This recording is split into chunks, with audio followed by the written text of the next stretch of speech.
Please subscribe.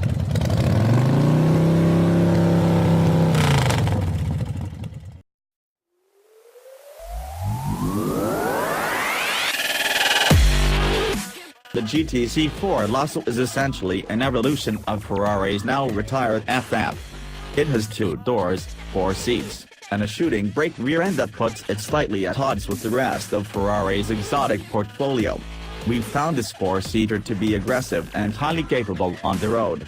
It's also less feral than other cars in Ferrari's lineup, as befits a Grand Tourer.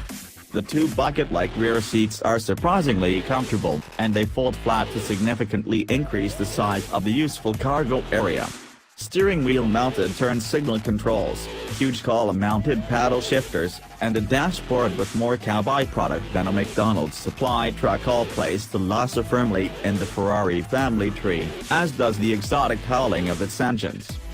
After the Lusso's debut for 2017, Ferrari has added a new model to the lineup for 2018, dubbed the GTC4Lusso T. Ferrari faithful will recognize the T as a designator for the brand's twin-turbocharged 3.9-liter V8 engine, tuned in this instance to produce 602 horsepower and 561 pounds-to-foot of torque.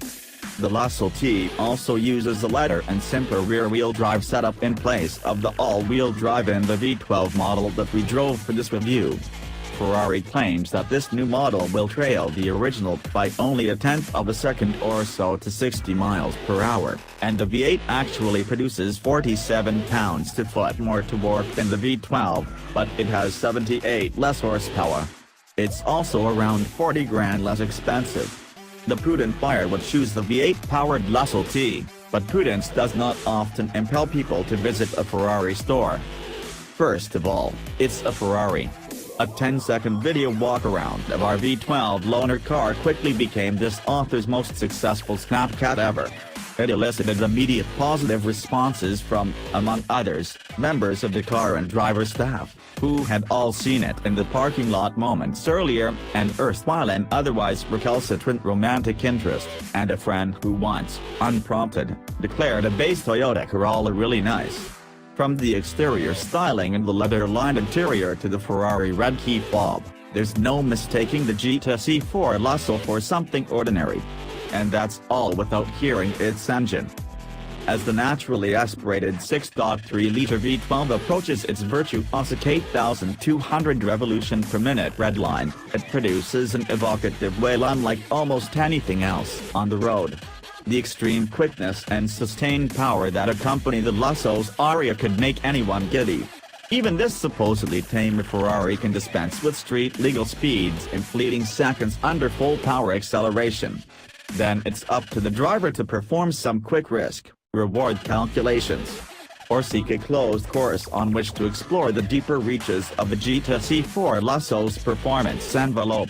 All-wheel drive keeps the 12-cylinder Lusso planted to the ground below 124 miles per hour. Above that it's strictly a rear driver, and the light, super accurate steering keeps the mind-body-car connection alive.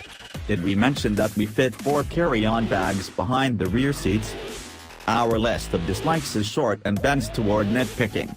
The truth is, the GTC4Lusso is an excellent vehicle by any standard. Still, when contemplating the purchase of a roughly $300,000 car, it's useful to ponder the other ways that money could be spent.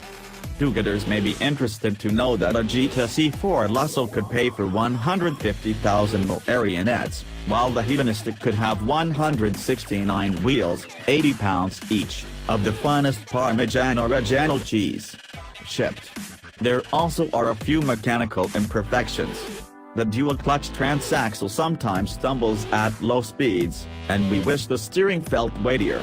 And, although Bruno may have raised Wagendam to its highest heights, the GTC4Lusso simply isn't as beautiful as some of the brand's other offerings, where the relentless pursuit of speed and pleasure comes tempered with the modicum of practicality.